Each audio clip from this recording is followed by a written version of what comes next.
guys, so today I'm going to be talking about why graduate school for speech language pathology is so hard. It was difficult but not impossible. So 5 feelings or things that may come up in graduate school is always feeling like you can do better.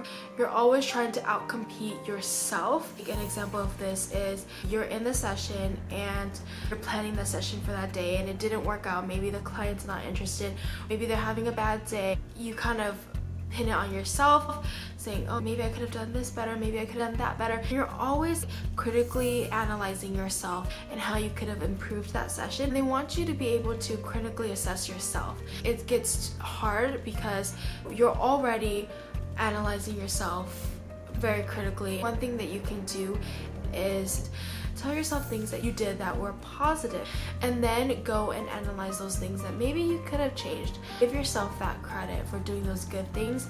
Second thing, feedback from professors can feel like criticism, and that was really hard for me. You're hyper analyzed in your therapy sessions. It's not natural. I think understanding that they're not targeting you as a person. If you look at it from a different perspective, they're hard on you now because when you're out of graduate school, you are completely out of that environment. It's not going to be as much support at school. You're not going to have a clinical supervisor supervising you 50% of the time or 100% of the time. They're hard on you now and they're giving you feedback so that you won't make those mistakes later on.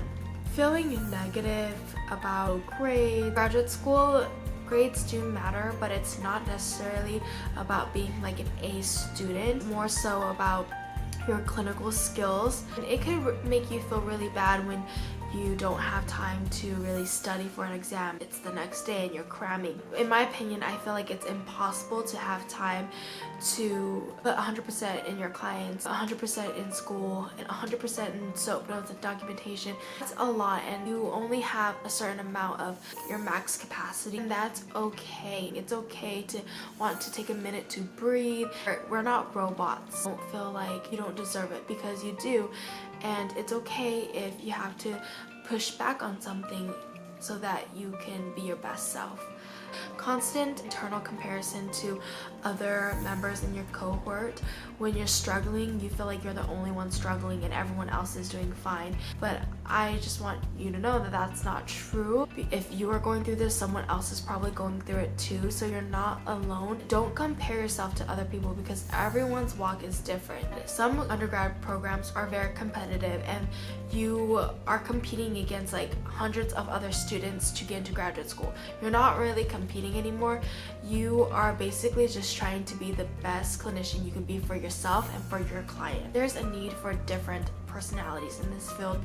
Not every client, not every family is going to mesh with one specific type of personality. As a therapist, you're going to have your own unique way of conducting therapy on each client, each family, and you're going to run your sessions a little bit differently from someone else. You are unique in your own way, and that is going to make you the best speech therapist that you can be for your clients. That is all that I have to share today. Hope it helps you and encourages you to go out there and be your best self.